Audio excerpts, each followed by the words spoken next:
Marilah kita membuka buku kebaktian kita pada halaman 35 dengan memijatkan Aradana Dewa Desana.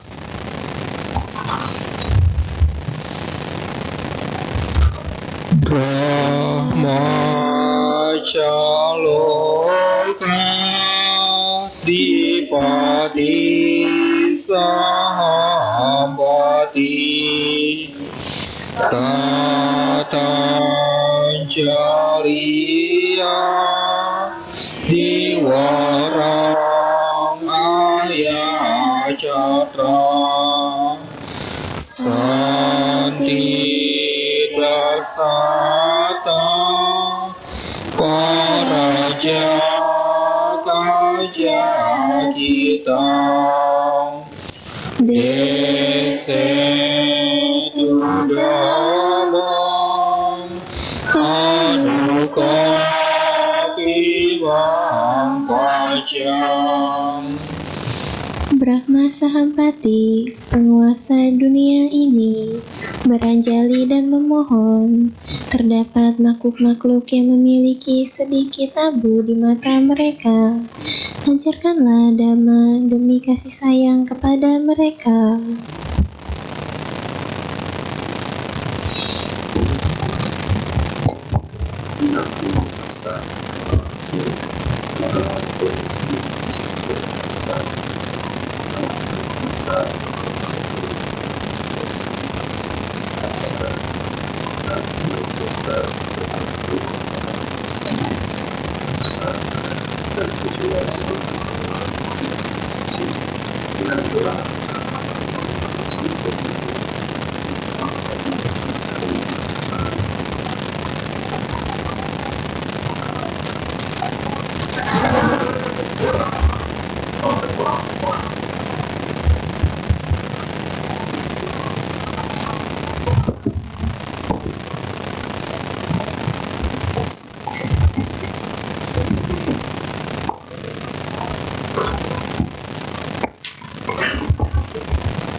Selamat pagi, Namo Buddhaya.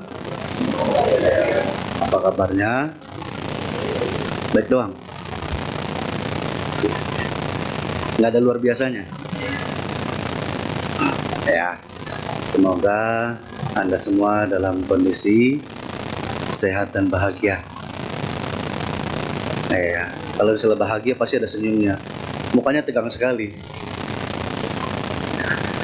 Hari ini kembali kita bersama berkumpul dalam rangka kebaktian rutin, ya.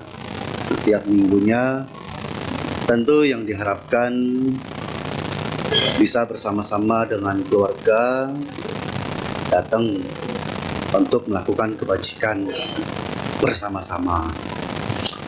Tetapi setiap minggunya juga kita diajarkan tentang hukum ketidakkekalan. Apa? Kadang mau, kadang nggak mau diajak untuk bisa pergi kebaktian bersama. Yang diharapkan mendapatkan pengetahuan yang sama. Suara Bante kedengeran nggak di belakang? Kedengeran ya? Ntar kalau misalnya nggak kedengeran, diminta untuk pindah ke depan. Karena depan masih kosong. Ya, kita setiap minggunya mengetahui informasi-informasi terkait dengan siapa penceramah yang akan memberikan dhamma atau pengetahuan dhamma ataupun sharing dhamma setiap minggunya. Tetapi sangat penting untuk kita pahami secara bersama, sesungguhnya dari hari Senin sampai hari Sabtu itu merupakan waktu yang sangat penting juga bagi kita. Kenapa? Ada yang tahu jawabannya? Kenapa setiap hari Senin sampai Sabtu itu sangat penting juga bagi kehidupan kita? Hah? Mohon maaf, kuping Bante juga udah tua. Jadi harus volumenya digedein dikit gitu. Kenapa? Sangat penting.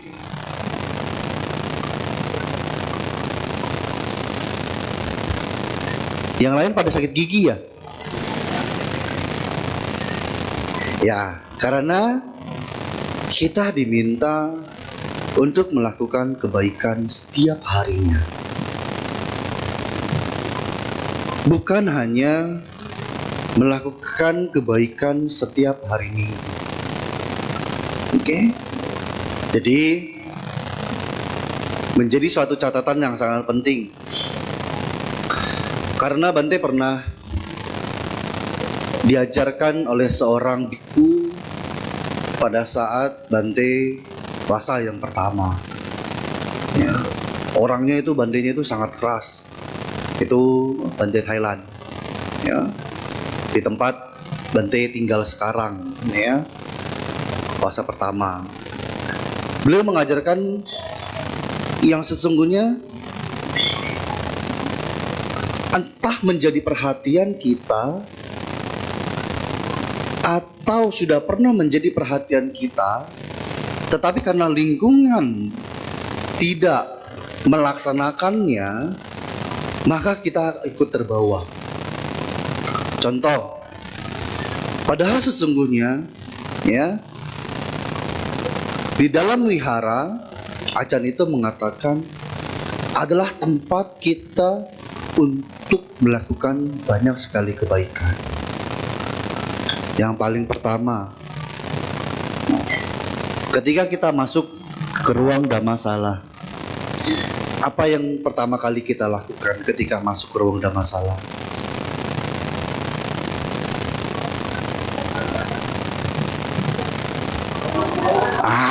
Begitu dong. Ntar ini ngomong ini, ntar ini ngomong ini gitu kan.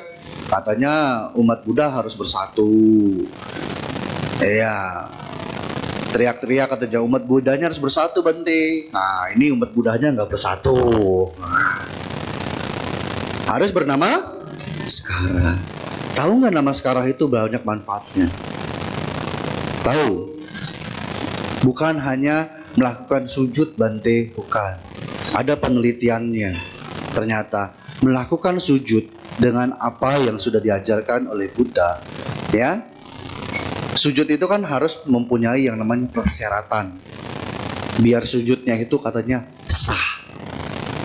Jadi kalau misalnya 5 titik ini belum tersentuh katanya, nama sekarang Anda belum. Anda yang ngomong, bukan saya. Ya.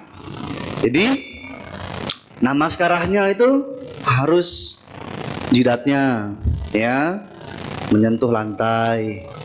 Ini ya, apa namanya? Siku apa tangan? Siku, pintar. Ya, sikunya harus menyentuh lantai, lalu lututnya menyentuh lantai. Nah, makanya kalau misalnya namaskara udah nggak ada lagi, ya. Namaskaranya itu sikunya begini naik ke atas. Itu mau namaskara mau push up. Ya, jadi harus juga menyentuh lantai. Kadang-kadang Bante juga perhatikan, ini umat katanya ngakunya sering ke wihara. Namaskara aja yang gampang. Kagak ngerti namaskaranya gimana, Bante. Ya, kenapa ibaratnya kita mempunyai begitu banyak sekali manfaat ketika kita bernamaskara selain dari kesehatan. Oke, teman-teman pernah mendengar istilahnya grounding? Siapa yang pernah di sini belajar kayak Qi gitu? Belajar Qi? Tai Chi apa gitu? Gak ada? Kasihan sekali. Nah, kalau misalnya kita belajar kayak Qi begitu ya, kita disuruh untuk namanya lepas sendal. Menyentuh yang namanya bumi. Untuk apa? Karena bumi itu ternyata menyimpan begitu banyak sekali energi yang bagus. Nah, dengan kita menyentuhnya, tubuh kita bukan hanya telapak kaki, tetapi juga udah telapak kaki, dari ujung-ujung jari kita, dengkul kita, siku kita, ini kita, sudah ada berapa banyak yang menyentuh tanah. Nah, makanya kan kalau misalnya kita lagi sakit atau bagaimana, disuruh untuk injek tanah kan. Nah, permasalahannya mau nggak injek tanah? Nggak biasa Bante, risih katanya. Kenapa? Karena kakinya kayaknya geli-geli gimana begitu. Padahal itu adalah hal yang sangat bagus. Nah, lalu ketika kita datang ke wihara, selain kita bernamaskara, bersujud, juga kita melatih ucapan kita. Betul tidak? Siapa yang biasa di rumahnya itu cerewet? Bahaya, jangan tunjuk-tunjuk. Nanti tidur di luar Anda. Ya, di sini berani nunjukin ke Bante, nanti di rumah awas kamu ya, tidur di luar kamu malam ini gitu ya. Oke? Kalau misalnya di rumah sudah cerewet, di wihara kira-kira berani cerewet nggak? Nggak. Ya. Nah, dari dua contoh yang Bante sudah berikan, Acan itu mengatakan, yes, sesungguhnya banyak sekali hal-hal yang sudah kita praktekkan di dalam kehidupan sehari-hari, setiap hari minggunya, dengan melakukan perbuatan yang baik. Dengan kita bersujud, itu dilakukan melalui apa? Jasmani. Ya, yang didahului oleh apa? Pikiran.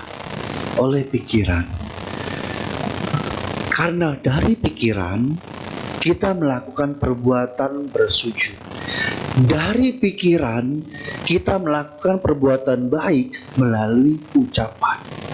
Tidak apa?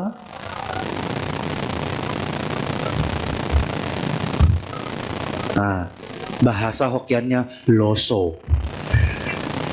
Kong cece katanya. Ya, cerewet. Ya. Nah, jadi ketika kita membiasakan hal ini setiap minggunya, sesungguhnya menjadi sebuah refleksi bagi kita sebagai umat Buddha untuk melakukan perbuatan baik itu di dalam kehidupan sehari-hari. Karena kenapa? Karena yang namanya kita melakukan hal itu setiap harinya, maka setiap hari itu juga kita akan penuh dengan kebahagiaan. Siapa yang di sini datang ke wihara menderita? Menderita Bante. Orang hari Senin sampai Sabtu saya pulang pagi, pergi pagi, pulang malam. Pagi-pagi hari Minggu juga dijajak sama pasangan untuk pergi ke wihara. Ya kan? Belum mandi Bante. Wah. Belum mandinya jangan diceritain, bahaya. Ya. Tetapi perasaan-perasaan bahagia itu yang akan menjadi sebuah memori yang baik. Ya. Akan menjadi suatu hal yang sangat berkesan di dalam kehidupan kita. Banyak sekali daripada umat Buddha yang mereka hanya menginginkan, Bante saya pengen bahagia, saya pengen bahagia. Setiap minggunya ngomong kayak begitu, saya pengen bahagia, tapi dia lupa. Ya, dia lupa menyadari bahwasannya hidupnya bahkan sudah lebih baik daripada orang lain. Bisa datang ke wihara sama-sama, masih nggak sakit kakinya. Ya, orang mau ke wihara belum tentu bisa. Karena kenapa? Saya sakit, padahal mau ke wihara. Kita masih sehat, masih bisa datang ke wihara melakukan begitu banyak sekali kebaikan. Nah, maka Bante selalu menyarankan dan selalu mendorong, kemanapun Anda sebagai umat Buddha, bukan umat Bante, bukan umat organisasi, bukan umat wihara. Jadi kemanapun Anda pergi, harus didasari dari pikiran-pikiran yang baik. Pikiran baik itu bagaimana, Bante? Iya, kita diajarkan untuk tidak boleh yang namanya ada yang telepon, mengganggu saja. Kita diajarkan untuk bagaimana setiap harinya ketika mempunyai suatu kesempatan ataupun berada di rumah, ya, yang punya altar, setiap harinya Anda harus punya kesempatan untuk bisa melakukan begitu banyak sekali kebaikan dengan cara berdana. Siapa yang di sini biasanya di rumah suka tuang teh? Siapa yang di sini punya altar di rumah? Angkat tangan. Yang punya altar, nggak peduli besar atau kecilnya, enggak. Yang punya penting ada altar. Siapa yang punya altar, angkat tangan. Oke. Sering dana air nggak di altarnya? Siapa yang ngomong sering? Sering. Sering. Yang lain? Hah? Yang lain pada bingung-bingung bagaimana ini. Kalau misalnya kita punya altar, sesungguhnya ya, cerita yang Bante selalu berikan adalah ketika Bante tinggal di Myanmar. Ya, Bante sempat tinggal di Myanmar 3 tahun untuk menempuh pendidikan S1 di sana. Jadi setiap kali gitu ya, waktu awal-awal zaman-zaman kuliah itu, Bante selalu bingung. Iya, kenapa bingung? Setiap harinya para Bante Myanmar bersama dengan saya LA bergotong royong itu mereka gantian, karena altarnya itu di atas. Ya, ruang kelas itu nggak seperti ini. Nah, altarnya itu harus di atas, yang dipakein kayak lipatan begitu ya, besi lipat begitu, L. Rupangnya di sana. Jadi para bantehnya itu naik ke atas, turunin dia punya gelas, setiap hari diganti. Bantenya ngambil, turunin, kasih ke saya le. Bantenya ngambil, turunin, kasih ke saya le. Saya le-nya, Bante perhatikan apa yang selalu dilakukan oleh saya le. Saya le-nya itu cuci gelasnya setiap hari. Oke? Setiap hari. Terus sewaktu-waktu Bante iseng gitu kan, mulut ini gatel, pengen nanya, kepo gitu kan, keponya keluar. Kan kalau kita kan ngomong kan gini, Shin Pia, kita ngomongnya pakai bahasa Myanmar, Shin Pia, ngapain? Bukan pakai bahasa Indonesia, pakai bahasa Inggris. Ya, ngapain kamu? Ini katanya mau bersihin air, ya kan, gelas untuk persembahan kepada Buddha. Persembahan kepada Buddha. Emang Buddha bisa minum? Gitu kan? Pertanyaan Bante kan gitu kan? Ya namanya orang kepo gitu kan? Emang Buddhanya bisa minum? Terus tanya lagi. Kenapa?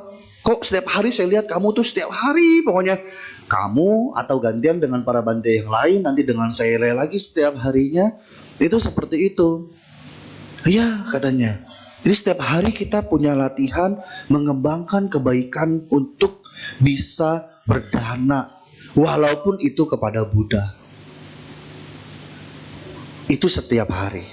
Lalu seminggu sekali mereka itu patungan. Ya, para bantenya dengan selehnya itu patungan. Untuk apa? Untuk beli bunga. Oke, bunga. Ya, ini mungkin bunga palsu apa bunga asli, nggak tahu. Kalau bunga bang kasih Bante aja. Bunga asli setiap harinya itu kita setiap minggunya mereka itu bersama-sama memberikan kesempatan kepada teman-teman yang lain untuk berdana. Ayo kamu mau berdana nggak? Mereka ketika sudah diberikan kesempatan berdana bunga kepada altar Buddha, tidak ada yang pernah menolak. Bersama-sama, entah itu hanya sekitar 1.000, 2.000, 3.000, mereka akan terima. Ya, artinya apa? Artinya sesungguhnya yang punya altar di rumah itu juga bisa merangkum ataupun mengajak anggota keluarga yang ada di rumah untuk bersama-sama memunculkan pikiran yang baik dengan cara berdana. Bisa nggak? Bisa? Ajak anak. Nih, papa kasih ataupun mama kasih kamu misalnya ceban hari Minggu, ya kan? Papa minta sama kamu balikin lagi 2.000 aja. Pasti kan anak tanya, papa mau berapa? 5.000 juga saya kasih. Jangan, 2.000 aja, mulai dari hal-hal yang paling kecil, 1.000 atau 2.000. Ya, jelaskin sama dia, kenapa 1.000 dan 2.000 ini papa minta dari kamu, supaya mereka dari kecil terbiasa untuk bisa berdana. Simple nggak? Simple. Tapi dilakuin nggak? Susah. Ya. Nah, itulah mengapa katanya kenapa orang tua punya kewajiban untuk mengajarkan dan mengarahkan anak-anaknya ketika mereka masih kecil untuk bisa berdana. Bukan hanya berdana, nanti juga mereka akan belajar bagaimana caranya melakukan pelimpahan jasa yang akan kembali kepada diri kita. Kalau anaknya berbuat baik, orang tuanya senang nggak? Ya kan? Wah, jadi itulah yang harus kita jalankan di dalam kehidupan sehari-hari ketika ada altar. Pas dijelaskan kayak begitu, oh, sesungguhnya bukan dari siapa yang menerima dari dana yang kita berikan. Oke, mereka melakukan dananya itu kepada objeknya. Kalau kita lihat, objeknya kepada Buddha. Tetapi Buddha tidak bisa menikmati. Bukan karena dari itu. Tetapi dari mana sesungguhnya di dalam diri kita yang masih begitu banyak sekali kekotoran batin, ya, belajar setiap harinya, waktu demi waktu, belajar untuk memunculkan pikiran-pikiran yang baik. Karena ketika pikiran yang baik sudah kita miliki, maka perbuatan dan ucapan kita juga akan menjadi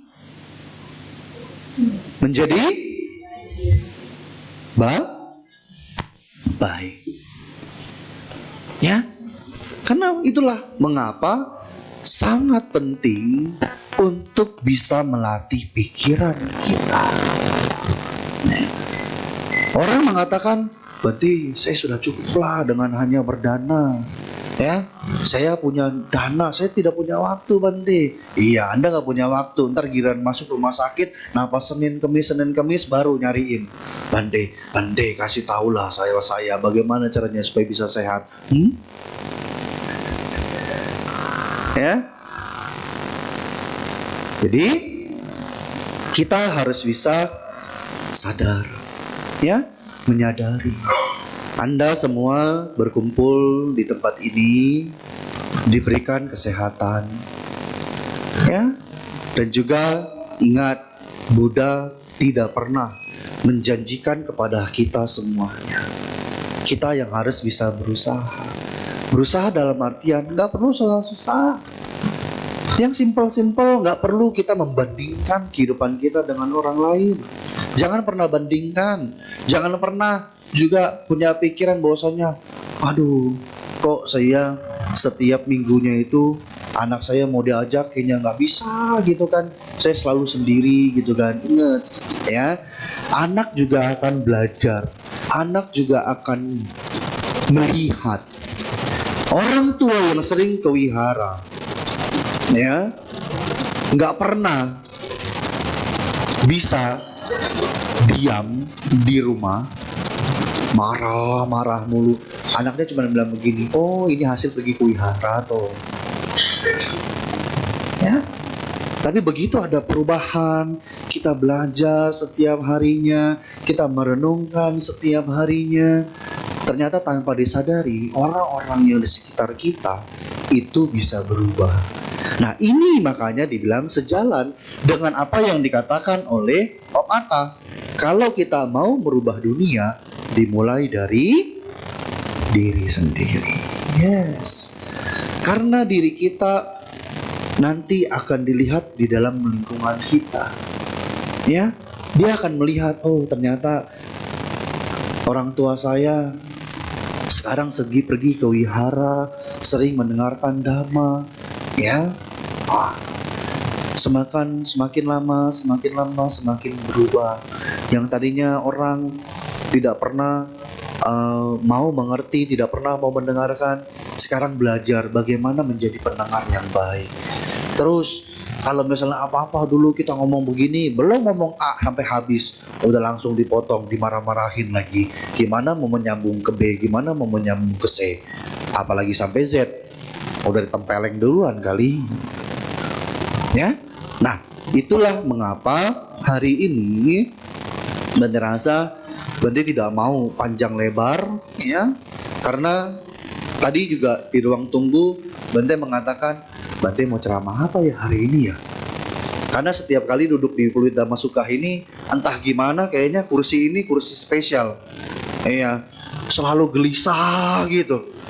Ya, selalu kayak panas dalam, panas dingin gitu kan. Mau ngomong apa, mata tertuju ke sini semua gitu kan. Iya. Nggak bisa, bukan menuju sana walaupun ada layar gitu kan. Ke sini semua. Nah, jadi hari ini Bante hanya ingin mengingatkan kepada kita semua sebagai umat Buddha. Oke, umat Buddha itu sudah minoritas. Jangan ditambah-tambah jadi minoritas lagi.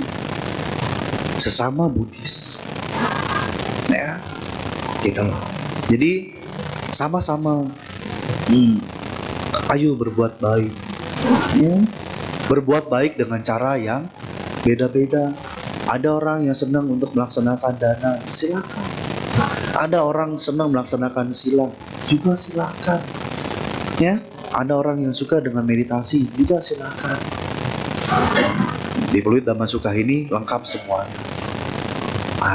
Jadi makanya berbahagialah ketika Anda masih punya kesempatan ataupun punya sarana untuk bisa melakukan kebaikan. Ya, jadi Bante akan selalu katakan, wihara itu bukanlah punya orang-orang pengurus saja. Nah, wihara juga butuh yang namanya umat-umatnya yang hadir di sana. Nah, kalian punya kesempatan untuk berdana, punya kesempatan untuk juga bukan hanya selalu mendukung, tetapi juga bisa gunakan, bisa meminjam. Untuk apa? Ya hanya sekedar duduk menenangkan batin. Tenang nggak kalau misalnya duduk di Dhammasala, duduk diam aja, nggak ada yang ngongang-ngongeng gitu kan, ngomong ini ngomong itu Dhammasala. Tenang nggak kita pada akhirnya? Tenang? Mau rumahnya tenang, setenang wihara? Jangan punya pikiran negatif. Saya tahu kalau senyum-senyum itu pasti punya pikiran negatif. Ya? Enggak, Bante nggak akan bilang kok, ya kan rumah kalian jadi wihara. Enggak, Bante nggak akan ngomong kayak begitu. Ya? Jadi kalau misalnya mau rumahnya tenang, ya cobalah praktekkan sila dengan baik. Ya kan? Nah, nggak boleh ngomong sembarangan, nggak boleh marah-marah di rumah. Marah-marah itu kan termasuk pelanggaran sila yang berapa, ibu-ibu? Pinter. Tolong diingat dengan baik-baik ya. Bapak-bapaknya juga, ya. Jadi harus bisa menciptakan sebuah keharmonisan yang ada di rumah. Kenapa pada akhirnya wihara menjadi sebuah tempat yang menyenangkan? Karena semua orang di wihara melaksanakan sila dengan baik. Pernah ada yang kehilangan sesuatu di wihara? Tadi Bante yang dengar katanya ada gitu. Ya, itu kalau ngomong yang ada itu siap-siap ya. Termasuk fitnah itu. Tidak akan pernah mungkin. Ya, Karena semua pasti akan menjaga satu sama lain. Nah, jadi itulah yang harus kita kembangkan di dalam kehidupan kita sehari-hari, Senin sampai Jumat. Apakah perlu membuat orang lain itu bahagia? Bukan. Itu adalah tugas kita, ya, yang diajarkan oleh Buddha setiap harinya. Karena perbuatan baik itu juga sama, ya, dengan perbuatan yang tidak baik. Kalau misalnya kita sudah terbiasa setiap detik, setiap menit, setiap jam kita melakukan kebaikan, maka akan menjadi sebuah kebiasaan. Tapi kalau setiap harinya masih bergulung dengan perbuatan gak baik, terbaik, gak baik, terbaik, ya udah, akhirnya apa? Orang-orang yang demikian akan menggunakan ajaran Buddha sebagai pembenaran. Kan jalan tengah, Bante. Nih ya, Buddha kan yang penting kan nggak baik dengan baik, nggak baik dengan baik, saya tengah-tengah, Bante, gitu kan. Ya makanya ntar saya kadang-kadang baik, kadang-kadang nggak baik, jalan tengah katanya. Matilah kalau kayak begitu. Ya, Bantenya langsung tepuk jidat. Ya kan. Kalau misalnya sering-sering ketemu kayak begitu, ntar di blessing aja sekarang. Ya, nah, mungkin udah 10.20. Bante rasa nanti kalau misalnya memang ada mau pertanyaan, mungkin kita akan lebih banyak bertanya saja, ya, terkait mengenai masalah beberapa hal, ataupun sedikit kembali mengingat kepada Anda mempunyai kewajiban-kewajiban yang sama. Terus juga, nah ini yang penting nih, yang penting-penting itu harus dicatat dan diingat. Seringkali Bante menemukan beberapa di wihara yang pada akhirnya ya memang itu bukanlah menjadi suatu ranah yang perlu Bante ucapkan, ya, tetapi yang akan cukup sangat mengganggu, yaitu hati-hati terhadap keserakahan Anda ketika melihat makanan. Oke, apalagi ketika melihat makanan-makanan yang dipersembahkan oleh para bantenya selesai, wah, sudah mulai ada yang membungkus, ya kan, masuk ke tas, masuk ke kotak dan sebagainya. Hati-hati, ya, jangan membiasakan kebiasaan itu, apalagi kalau di wihara, ya. Nah, terus juga jangan punya kebiasaan bahwasanya ini wihara, ya kan, ini air gitu kan, kita nggak pernah ngomong, nggak pernah apa, tiba-tiba pakai saja. Karena Acan yang Bante tinggal pada saat masa-masa yang pertama itu, dia mengatakan seperti ini. Tanpa kita sadari, barang-barang yang kita sudah persembahkan, barang-barang yang diwihara itu sesungguhnya adalah milik sangga, ya. Apalagi di situ ada bantenya, ya, itu adalah milik sangga. Kalau kita menggunakan itu, sama saja kita menggunakan milik sangga. Bahkan kalau tidak izin, sama saja kita mencuri barang-barang sangga, yang pada akhirnya nanti akan mengakibatkan kita terlahir di alam menderita, ya. Jadi jangan pernah meremehkan perbuatan yang kecil, entah itu yang baik, entah itu yang tidak baik. Oke?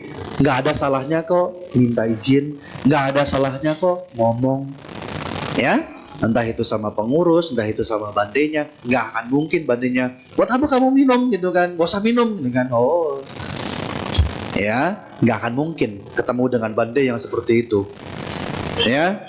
Kalau misalnya ketemu sama bande yang seperti itu, oh ya, danain yang banyak air minumnya ke bandenya gitu, ya kan, biar bandenya kembung. Ya, biar bantenya nggak pelit, maksudnya bisa bagi-bagi air juga begitu. Kan nggak boleh negatif, ya. Nih, harus berpikir yang positif. Mungkin bantenya nggak ada air lagi gitu kan. Ya udah, saya danain air. Ya. Oke, itu saja yang ingin Bante sampaikan. Akhir kata, terima kasih. Namo Buddhaya.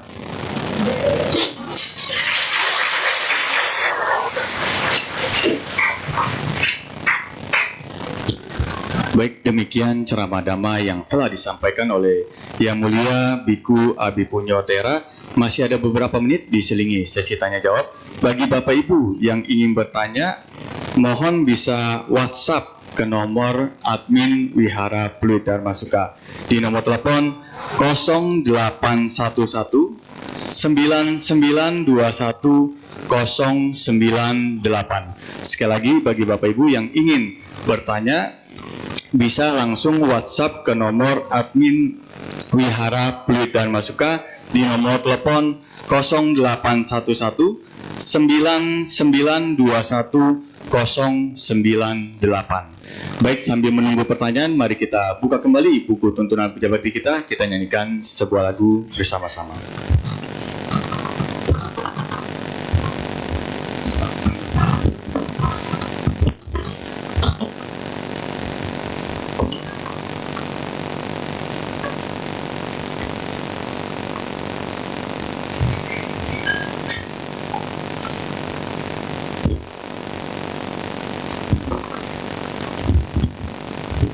Mari kita bersama menyanyikan satu buah lagu yang berjudul Cinta Kasihmu pada buku Kebaktian halaman 112.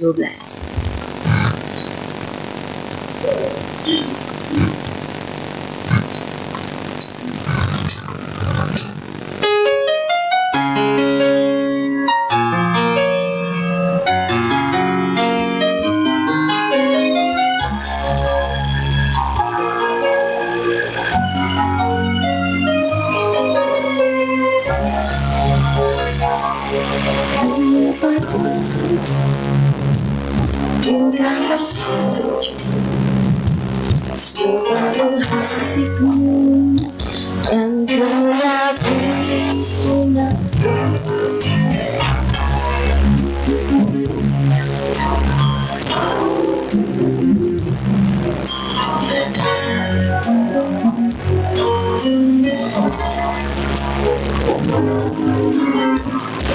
Malah hatiku hanya ingat, tak tahu dariku lebih jauh diriku terbang jauh. Hanya di dalam dirimu bukan cinta yang abadi, cinta kasih yang suci kepada manusia yang berhati diri, cinta yang diajak bersaudaraan. Marilah kita panjatkan kasih selama hidup berbahagia.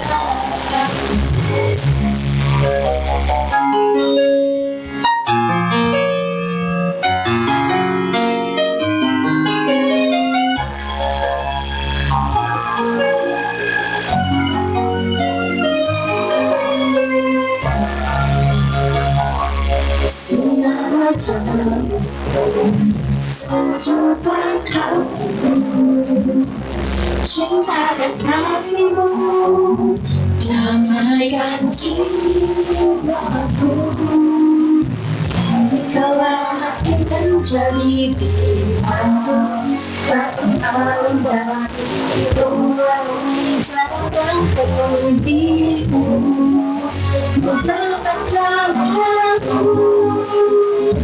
Hanya di dalam dirimu bukan cinta yang abadi, cinta kasih yang suci jatuh kepada manusia tanpa dalam diri, cinta yang diajak bersaudaraan.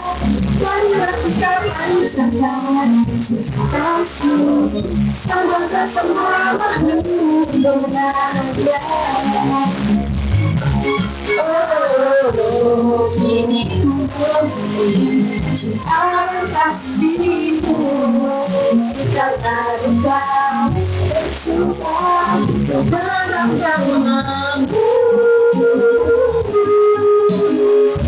Hanya di dalam dirimu bukan cinta yang abadi, cinta kasih yang suci kau jaga kepada umat manusia Rasakan lagi cinta yang diajarkan selalu muda. Marilah kita rasakan cinta kasih. Semoga semua berbahagia.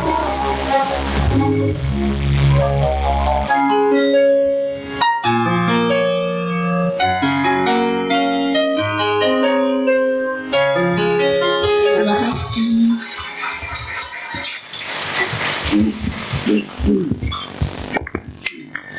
Baik, tiba saatnya kita masuki sesi tanya jawab. Bagi Bapak Ibu sekali lagi yang ingin bertanya nanti bisa WA saja di nomor telepon 0811 9921 098. Baik, pertanyaan pertama, nama budaya Bante. Saya mau tanya Bante, bagaimana cara kita mempraktekkan Dhamma dari hal kecil di dalam kehidupan sehari-hari kita? Apakah dengan menjalankan sila sudah cukup? Terima kasih Bante.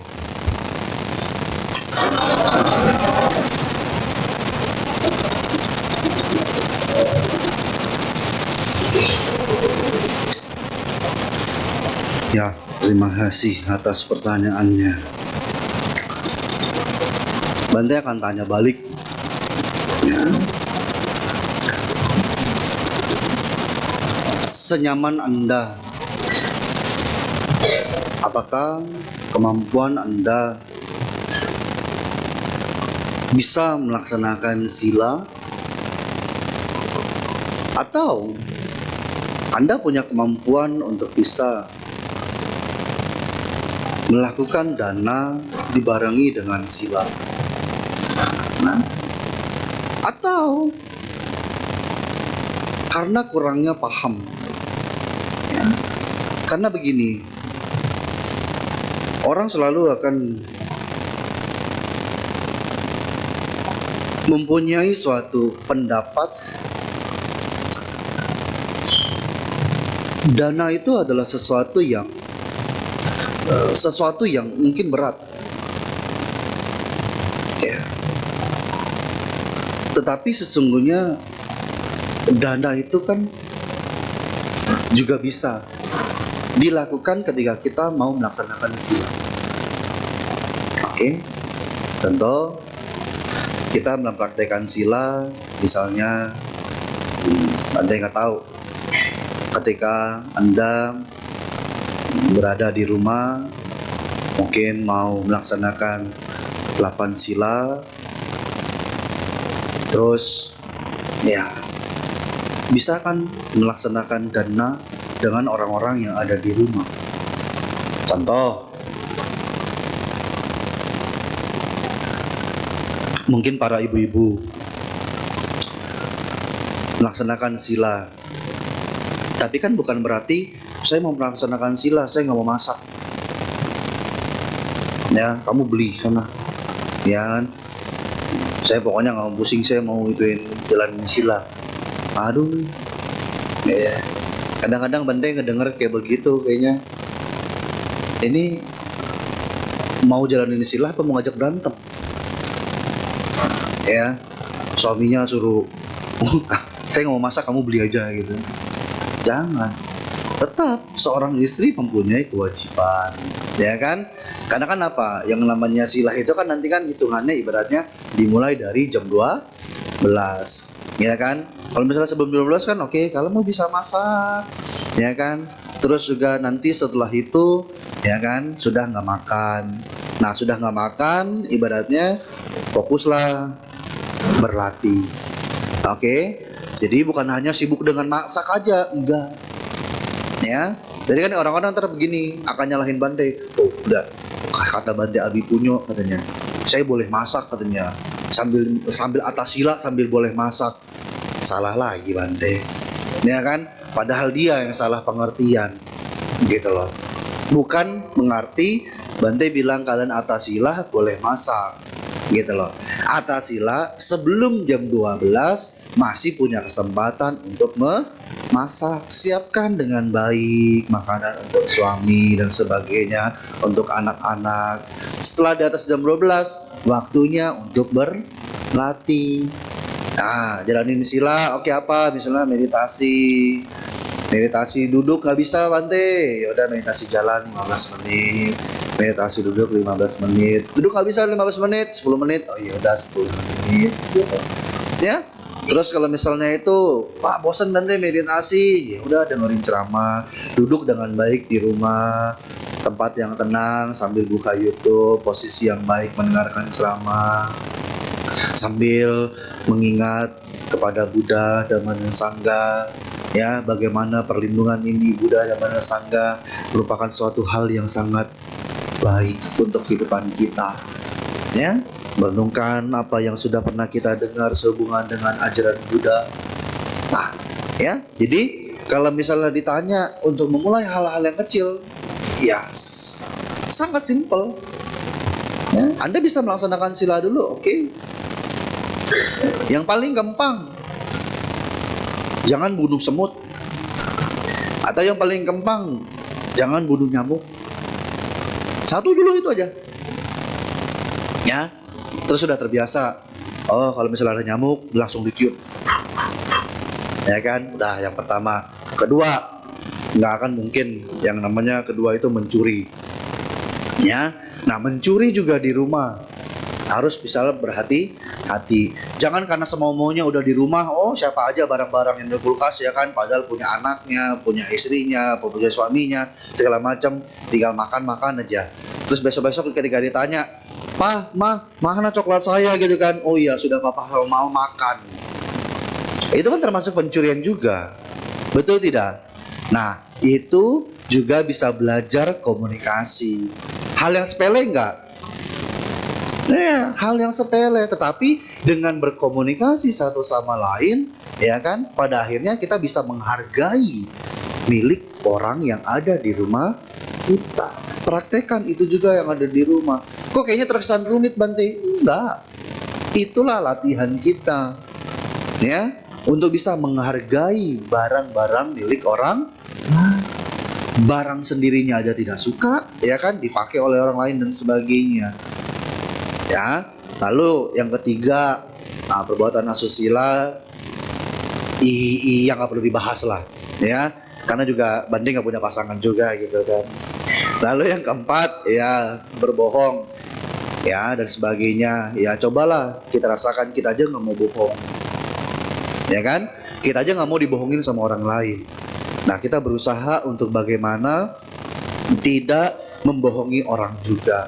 Kita juga tidak mau dimarah-marahin, kita juga tidak mau fitnah orang lain, kita juga tidak mau gosipin orang lain. Maka jangan gosipin orang. Ya, belajar. Susah memang. Gitu loh, untuk menghindari yang namanya gosip. Iya Bante, saya udah ketemu sama teman saya, lama kita ketemu, nggak ketemu 10 tahun katanya.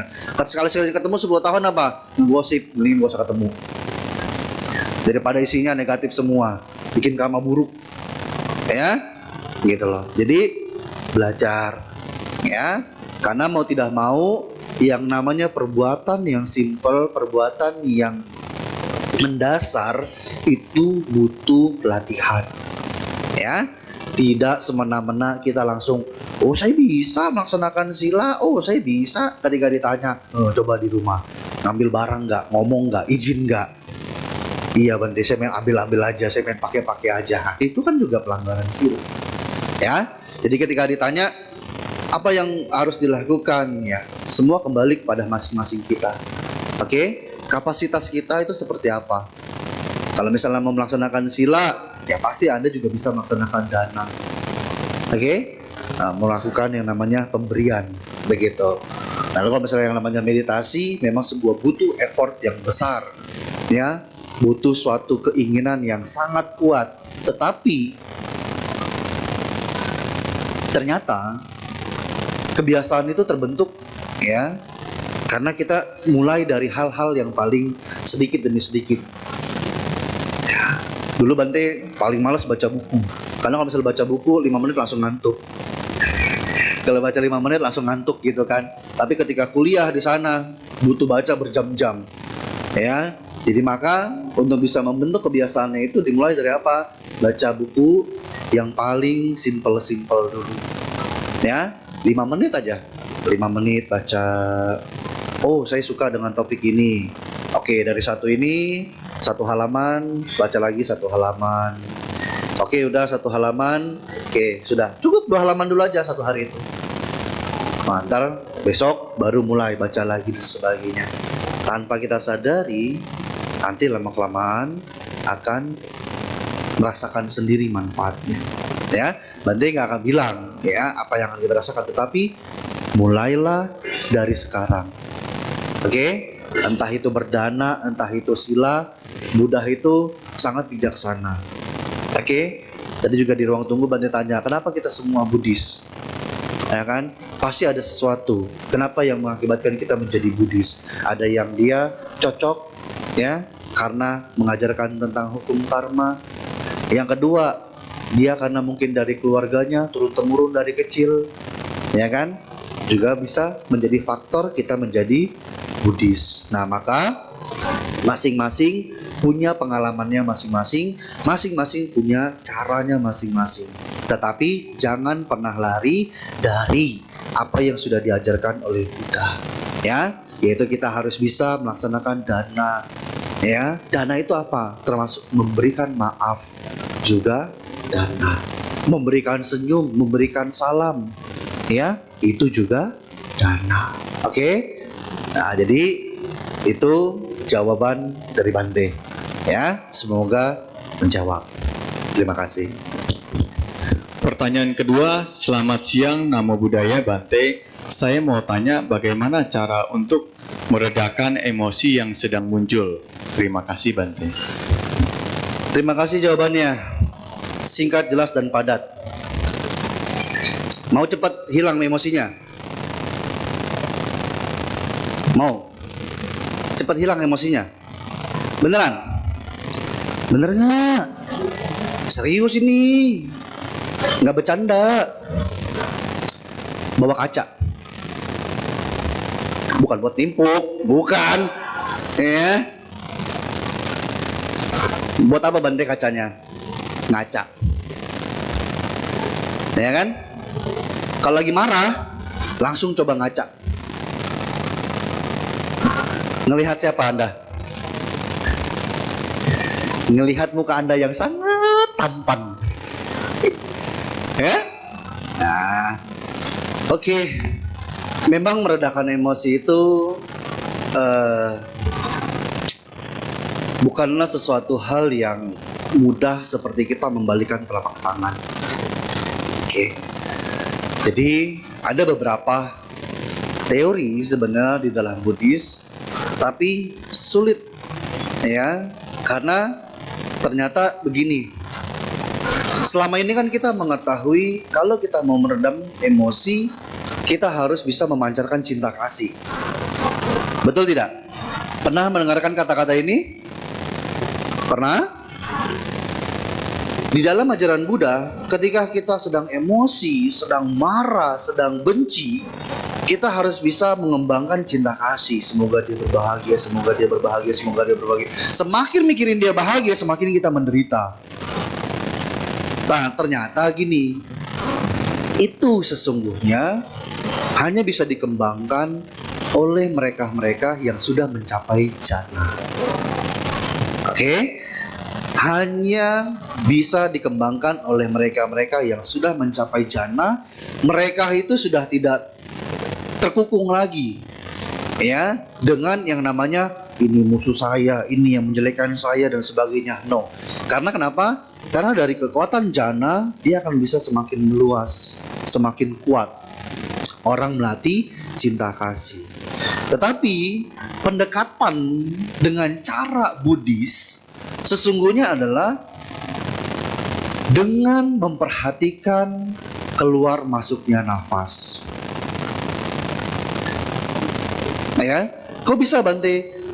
Ya, karena kalau lagi marah, karena lagi emosi, nafas kita itu semakin tidak beraturan. Oke? Nah, makanya dengan kita bermeditasi secara tidak langsung juga kita melatih emosi kita. kita melatih amarah kita. Ya, dengan cara apa? Karena gini, kalau orang lagi marah, itu dia lupa siapa diri dia. Oke? Dia selalu mencoba untuk melihat orang lain itu pokoknya supaya dia menderita. Pokoknya dia harus nggak boleh happy-happy.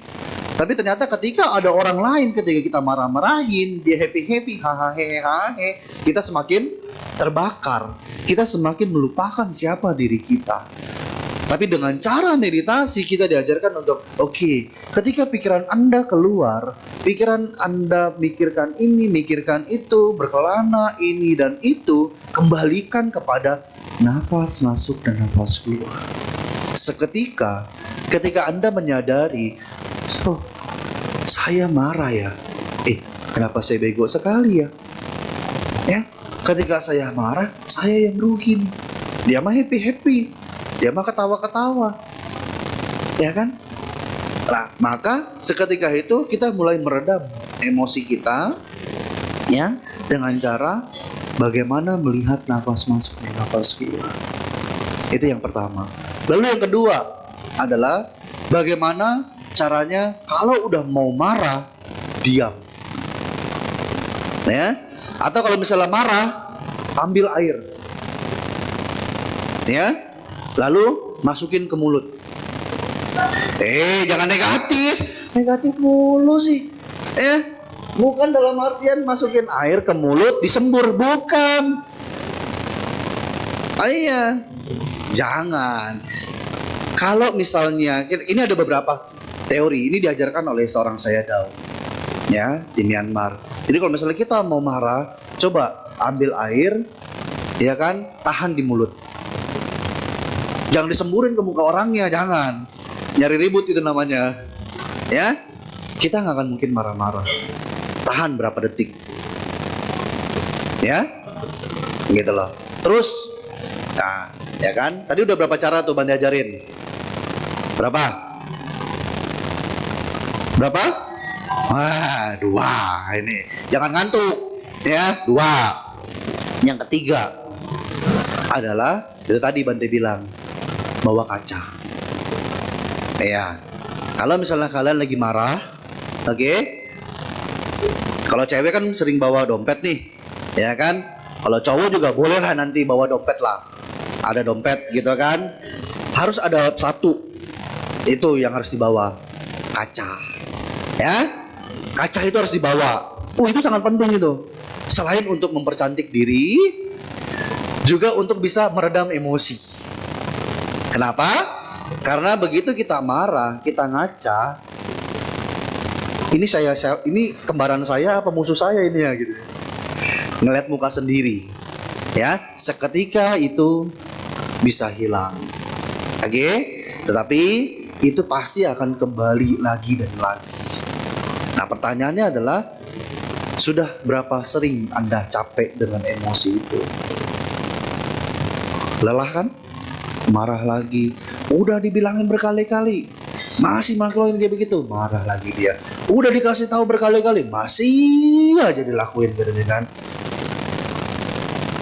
Ya kan? Marga au katanya. Ya, auban gitu kan.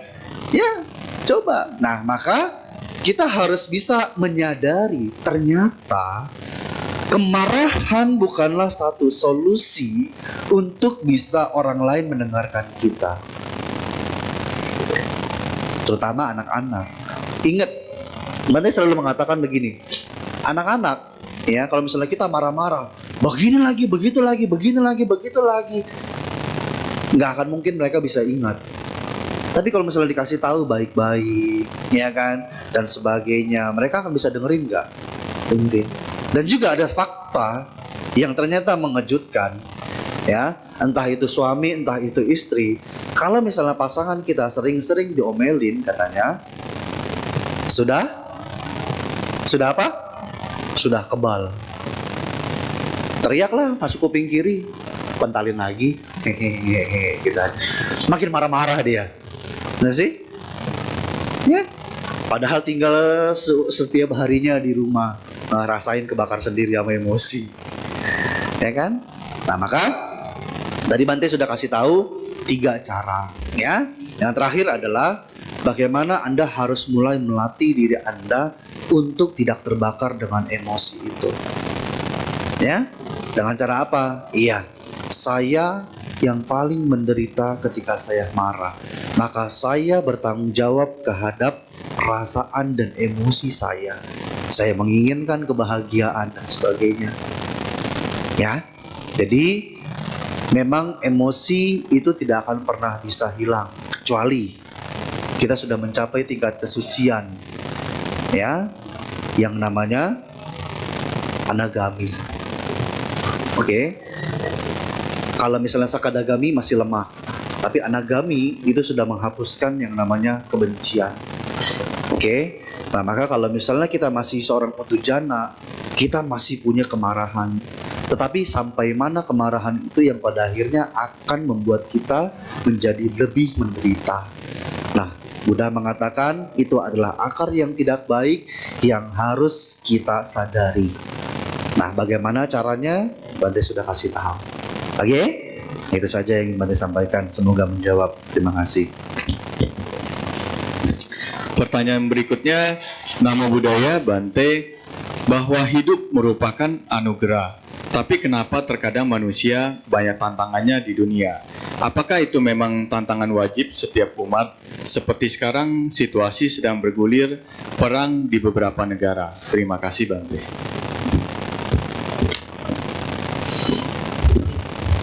Hidup adalah anugerah, ya. Tunggu Bante mikir dulu. Ya. Hidup kita ini di dalam ajaran Buddha tidak bisa dikatakan sebagai sebuah anugerah. Kitalah sesungguhnya yang menyebabkan kita bisa terlahir sampai saat ini. Kita menggunakan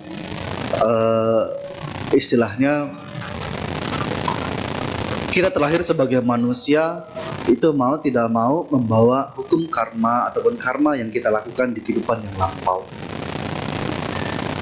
Ada sebuah sutta yang menjelaskan hal ini, yaitu Culakama Vibhanga Sutta dari Majjhima Nikaya. Ya, bahwasannya kenapa kita semua di sini berbeda-beda. Ada yang ganteng, ada yang jelek, ada yang kui-kui, ya kan? Kui kayak Bante gini, gitu kan? Nah, pun beda-beda kan gitu. Ya, kenapa kita beda-beda? Nah itu jawabannya, karena kita membawa karma kita masing-masing. Kenapa mereka bisa melakukan seperti itu? Ya, kenapa perang pada akhirnya terjadi? Ingat, Buddha kan sudah mengatakan di dalam Dhammapada, di dalam peperangan mereka tidak menyadari yang menang dan kalah akan sama-sama rugi. Yang menang dan yang kalah sama-sama akan kehilangan. Nah, maka ketika mereka menyadari bahwasannya di antara peperangan itu tidak ada yang menang dan tidak ada yang kalah, ya kan, semuanya pasti akan kalah, maka kita harus stop yang namanya pertengkaran ataupun peperangan. Gitu loh. Terus kalau misalnya kita di dalam kehidupan ini kok rasanya kita ini udah jatuh diinjek-injek pula, katanya udah menderita, ada lagi penderitaan yang nggak kayaknya tidak pernah habis-habisnya gitu. Ya, ingat, penderitaan semua dari kita pasti pernah mengalami. Oke? Penderitaan dari kita semuanya pasti akan mengalaminya dan sudah pernah mengalaminya. Mohon maaf, Bante membawa memori yang sangat buruk mungkin bagi sebagian orang, tapi Bante ingin bertanya, siapa yang antara yang berkumpul di sini kehilangan orang-orang yang dicintai pada saat COVID, orang tua ataupun saudara kita meninggal karena COVID pada awal-awal? Siapa? Angkat tangan. Ada. Nah, tuh. Ada beberapa. Ya. Jadi kondisi yang seperti itu sudah kita lewatin.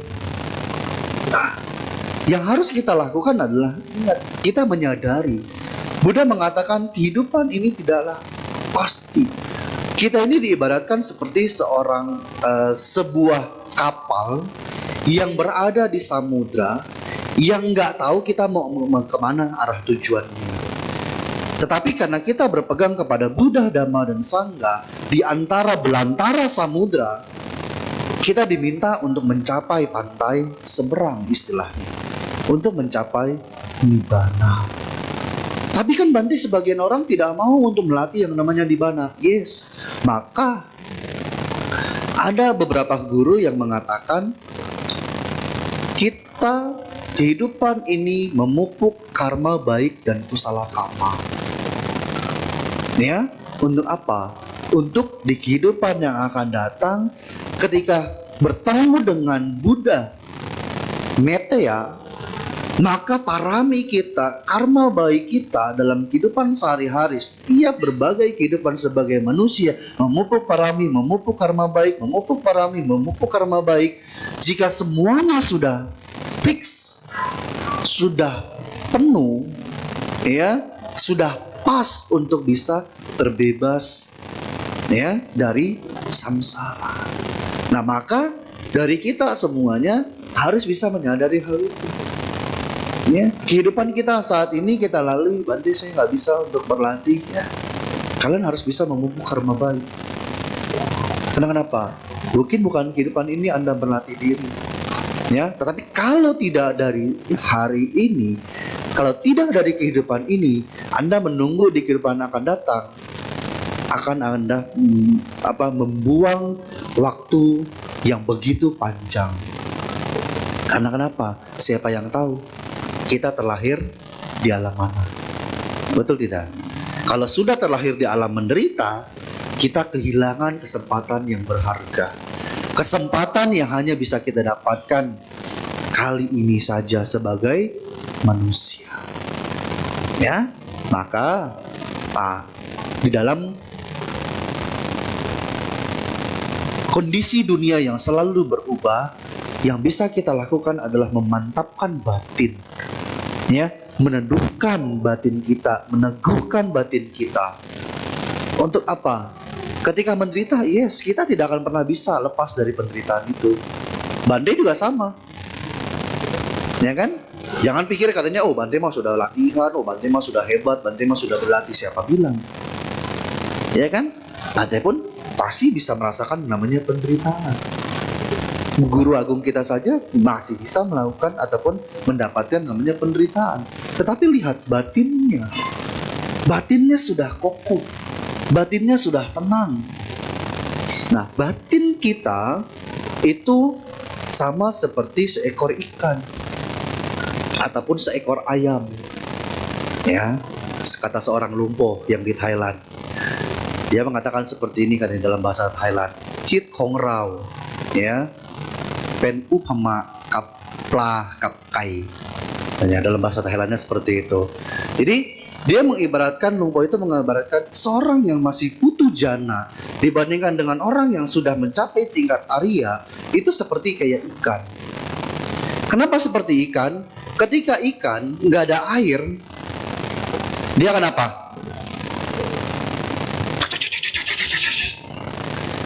Atau seperti ayam, ya, ayam jantan. Setiap pagi apa? Berkokok, gitu kan, kencang. Sama kayak kita, yang nggak pernah berlatih, nggak pernah mau ya melaksanakan di dalam kehidupan sehari-hari, teriak, saya menderita, tolong, minta tolong, siapa yang bisa bantuin saya? Cari ke sana, cari ke sini, cari ke sana, cari ke sini. Padahal jawabannya ada di diri dia sendiri. Apa di diri dia? Yaitu pikiran dia sendiri yang membuat itu menjadi menderita. Dunia ini kan tergantung bagaimana cara kita memandangnya. Tergantung dari persepsi mana kita memandangnya. Kita mau memandang yang ke kiri atau kita mau memandang yang ke kanan. Kan gitu. Nah, makanya mengapa kita harus bisa memantapkan batin kita, meneguhkan batin kita untuk ketika kita berada di sebelah kanan, di sebelah kiri, kita tidak ikutan menderita. Batin kita tidak goyang. Tetapi kita yang masih putujana, ketika masih ada lagi bahagia, bahagia banget. Ya kan? Tapi begitu menderita, menderita banget. Kan kita diajarkan, ingat, kita menderita tidak selamanya. Kita bahagia juga belum sebahagia itu dibandingkan mencapai nirwana. Ya, nah maka hidup ini bukanlah sebuah anugerah. Oke?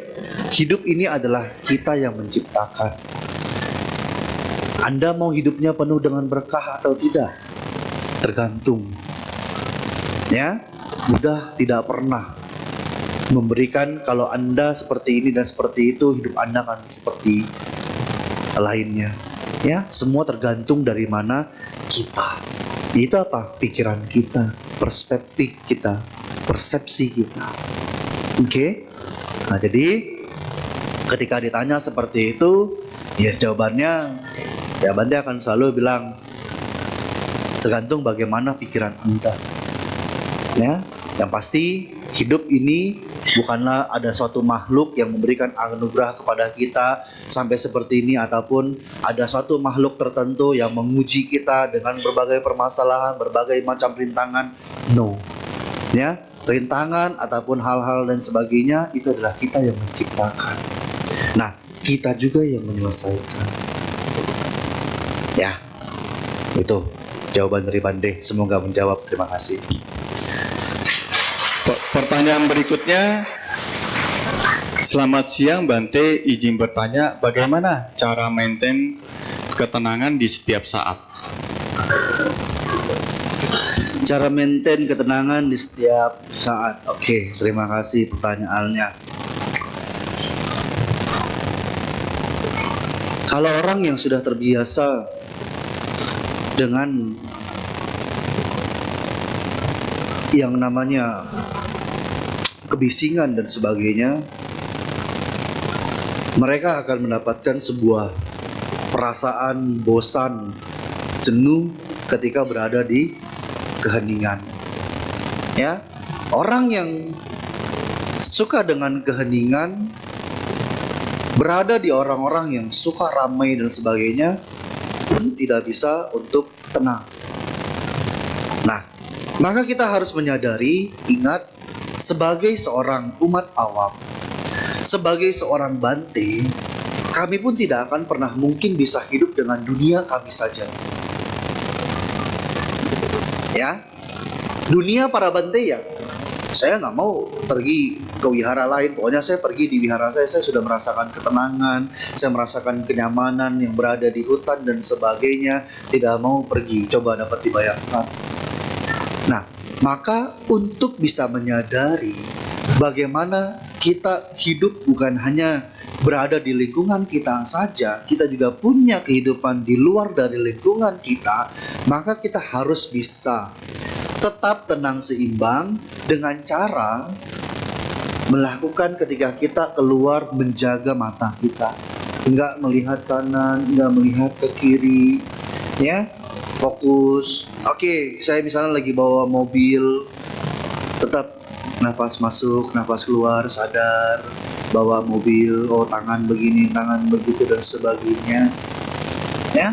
Nah, terus ketika lagi berada di orang-orang banyak, fokus, misalnya lagi berjalan, kaki saya lagi kanan, lagi kiri, lagi kanan, lagi kiri, terus seperti itu, ya. Pertanyaannya, bisa nggak? Bisa. Ya, jangan pernah mengatakan tidak bisa Bante. Nggak, tiba-tiba saya lupa. Nah, itu adalah bentuk latihan. Ya, kalau misalnya kita nggak pernah, selalu mengatakan nggak bisa lagi, nggak bisa lagi, nggak bisa lagi Bante. Ya udah, akhirnya terkukung, terbentuk oleh pikiran kita sendiri yang mengatakan kita tidak bisa. Padahal kita bisa. Oke? Jadi masing-masing dari kita punya kemampuannya yang berbeda. Ya, maka kemanapun, ketika Anda pergi, kemanapun Anda berada, ingat, Teman sejati kita itu, kata Buddha, hanya nafas masuk dan nafas keluar. Teman kita yang lain-lain itu bukan teman kita yang sesungguhnya. Tapi nafas kita akan selalu pergi bersama dengan kita kemanapun kita berada. Dia akan selalu ada ketika kita sedang bahagia. Dia akan selalu ada ketika kita juga sedang sedih. Ya, nah maka dimanapun kita berada harus bersama dengan teman kita. Nafas masuk, nafas keluar, nafas masuk, nafas keluar. Terus Bante, kan kalau misalnya lagi jalan kan susah Bante, saya menghitung nafas masuk, nafas keluar. Perhatikan kaki. Oke, kaki kita sedang berjalan, kanan kiri, kanan kiri, kanan kiri, ya, gitu. Oke, nah itu saja yang ingin Bante berikan jawaban. Terima kasih. Baik, karena waktunya sudah sangat siang, maka pertanyaan satunya lagi, yang terakhir, Namo Buddhaya, Bante. Sekarang ini saya punya perasaan benci sama seseorang.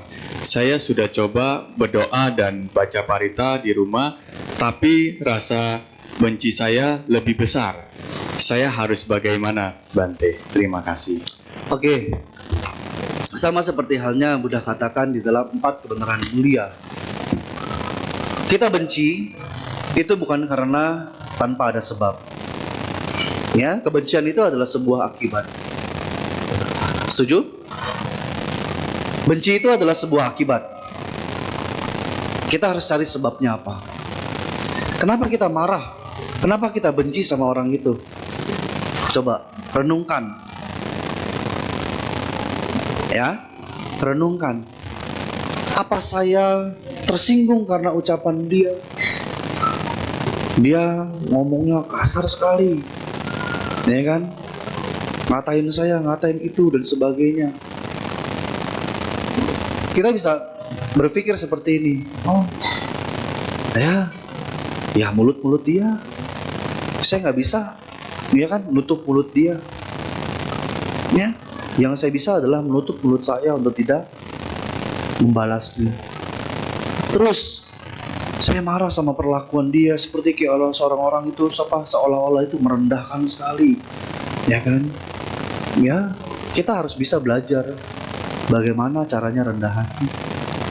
Nah, mungkin coba kita memperlakukan orang lain apakah sama. Tapi kalau misalnya kita lihat, saya memperlakukan orang-orang di sekitar saya dengan cara yang tidak baik, semena-mena dan sebagainya, ya jangan emosi. Ya. Lalu kalau misalnya kita marah sama dia, ya kan? Karena kalau misalnya itu pergi ke wihara kagak mandi katanya. Ya.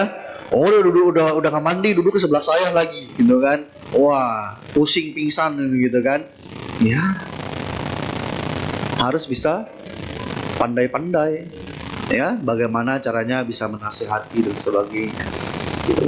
Karena terkadang, ya, kita tanpa sadar kita marah dengan perbuatan ataupun dengan ucapan yang dilakukan oleh orang lain, yang secara tidak langsung sesungguhnya kita juga pernah melakukan hal yang sama. Ya, misalnya kita kita marah-marah dengan orang lain, lalu juga kita caci maki, kita ngata-ngatain, kita merendahkan dia, ya. Kita harus sadar terhadap ucapan itu. Nah, maka ketika kita sudah tahu di dalam kalau misalnya Bante bilang perenungan, ya, perenungan yang mendalam terhadap perilaku seseorang ataupun terhadap ucapan seseorang, maka pola pikir kita harus dirubah. Ya, pada saat saya marah sama dia. Dia itu bikin saya marah karena ucapan dia itu sangat menyakitkan sekali, ya. Dia ngomong binatang, dia ngomong, ya kan, kebun raya, ya kan, Ragunan, semua isinya adalah kebun binatang semua, ya kan? Padahal, ya kan, kalau misalnya tanya, saya bukan binatang, saya bukan Ragunan, saya bukan kebun raya, saya manusia. Kenapa saya harus marah ya? Kalau misalnya saya marah, katanya saya men-approve, ya kan, mengiyakan apa yang dia katakan kepada saya. Gitu. Maka kita bilang, oh ya, saya nggak perlu marah sama dia, orang saya bukan hewan kok, orang saya manusia. Gitu. Terus kalau misalnya, oh saya marah sama dia karena perilakunya dia itu mukul, dia itu merendahkan sekali, nyuruh gitu kan, kayak siapa saja, kayak kita itu anak buahnya aja gitu kan, bos juga bukan dan sebagainya gitu kan, tapi dia malah memperlakukan saya seperti ini dan seperti itu dan sebagainya. Ya, kita harus berkaca, apakah saya termasuk orang yang punya inisiatif atau tidak? Ya, mungkin dia melakukan seperti itu supaya kita itu menjadi orang yang lebih baik. Ya, kalau misalnya punya pasangan yang suka mukul dan sebagainya, ya kita bilang seperti ini, mungkin dia sedang emosi, mungkin dia ada masalah di luar yang tidak bisa diceritakan, gitu. Ya, maka mulai muncul yang namanya sebuah pemahaman untuk bisa menyadari, melihat, ya, dari sisi orang lain juga sisi diri kita. Nah, ternyata saya nggak seperti itu. Oh, mungkin dia seperti ini dan sebagainya. Ya. Nah, tapi yang paling penting adalah bagaimana kita di dalam kehidupan sehari-hari tidak boleh mempunyai kebencian yang mendalam. Oke? Orang-orang yang mempunyai kebencian yang mendalam yang seperti itu adalah orang-orang yang nantinya akan menderita. Nah, maka sebisa mungkin, ya bukan berarti Bante bilang maafkan ataupun lupakan, karena katanya kalau misalnya orang Cina itu mengatakan seperti ini, saya memaafkan tapi tidak melupakan. Oh, istilahnya keren sekali ya. Saya memaafkan tetapi tidak melupakan. Nah, jadi itu yang harus dipahami, ya. Boleh memaafkan tetapi ya kita tidak boleh terlalu berpanjang lebar tentang kebencian, karena yang pada akhirnya kebencian itu akan membuat kita itu tidak akan mungkin bahagia, tidak akan pernah mungkin bahagia, ya. Karena kemanapun pasti kita akan selalu menderita. Bahkan yang lebih parahnya adalah kebencian itu akan membuat kita terlahir dalam yang menderita. Ya, maka harus bisa mulai sedikit demi sedikit, ya, setiap harinya harus bisa mengembangkan dengan namanya cinta kasih, mengharapkan orang-orang yang demikian juga semoga berbahagia. Ya. Nah, itu aja yang ingin Bante sampaikan, ya. Semoga menjawab. Terima kasih.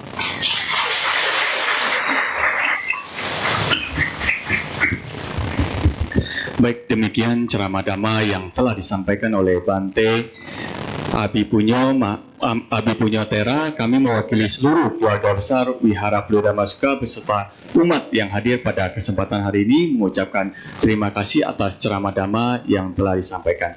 Terima kasih Bante. Baik, mari kita bangkit berdiri dan bersikap anjali. Yang Mulia Bante akan meninggalkan ruang Dharmasala.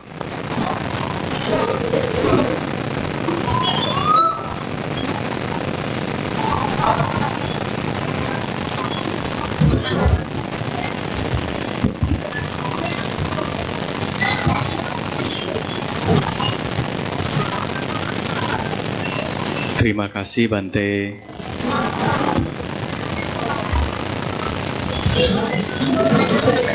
Baik, kami persilakan untuk duduk kembali. Selanjutnya